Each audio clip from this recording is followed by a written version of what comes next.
Hello there.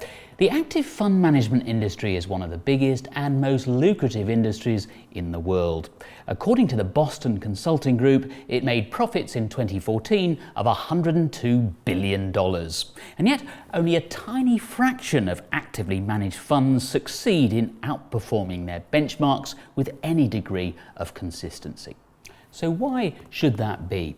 Well, Charlie Ellis, the investment author and consultant, believes there's a direct link between the sheer number of active fund managers and their poor performance. When Ellis left Harvard Business School in the early 1960s, he was one of only 2 students to enter the fund management industry. The 2 of us went to Wall Street. The next year there were 3 or 4.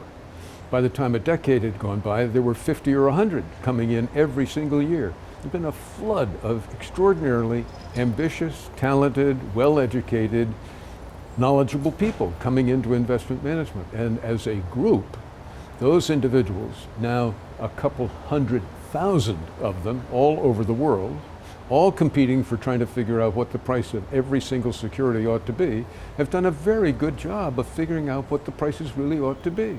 And the chance of doing better than all the others has gotten less and less and less. But the fee has stayed high. So that incremental fee is hard-pressed to earn its way with the incremental return. When Charlie Ellis started work, there were fund managers who really did add value. That was because they had access to information that others didn't. But things are very different now. And the problem for most people, I think, is they just don't recognize, not paying attention to, how very many people there are who use the same kind of computers, have access to the same kind of staff, have Mike Bloomberg's wonderful system for gathering data and information any way you want it, use the same securities analysis and same securities research, get the same information from all the companies because regulators require it, so that they're par equal, par equal, par equal, par equal, and a whole bunch of different really important factors that 50, 40, 30 years ago really differentiated the winners from the others. But now it's not a differentiation because everybody has it.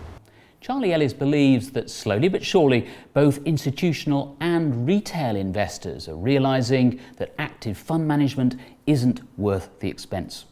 He also suspects that, privately at least, active fund managers themselves are starting to acknowledge just how difficult a job they have. It's very hard to recognize that what you're doing, what you're working at very, very hard, and you know you're talented, you know you're really talented, and you are deeply committed to it, and you get paid very well for doing it. And people look to you with great admiration and respect for your facility in the field. Very hard to say, you know, what we're doing just doesn't work. Thank you to Charlie Ellis for that insight, and to you for watching. Until next time, goodbye.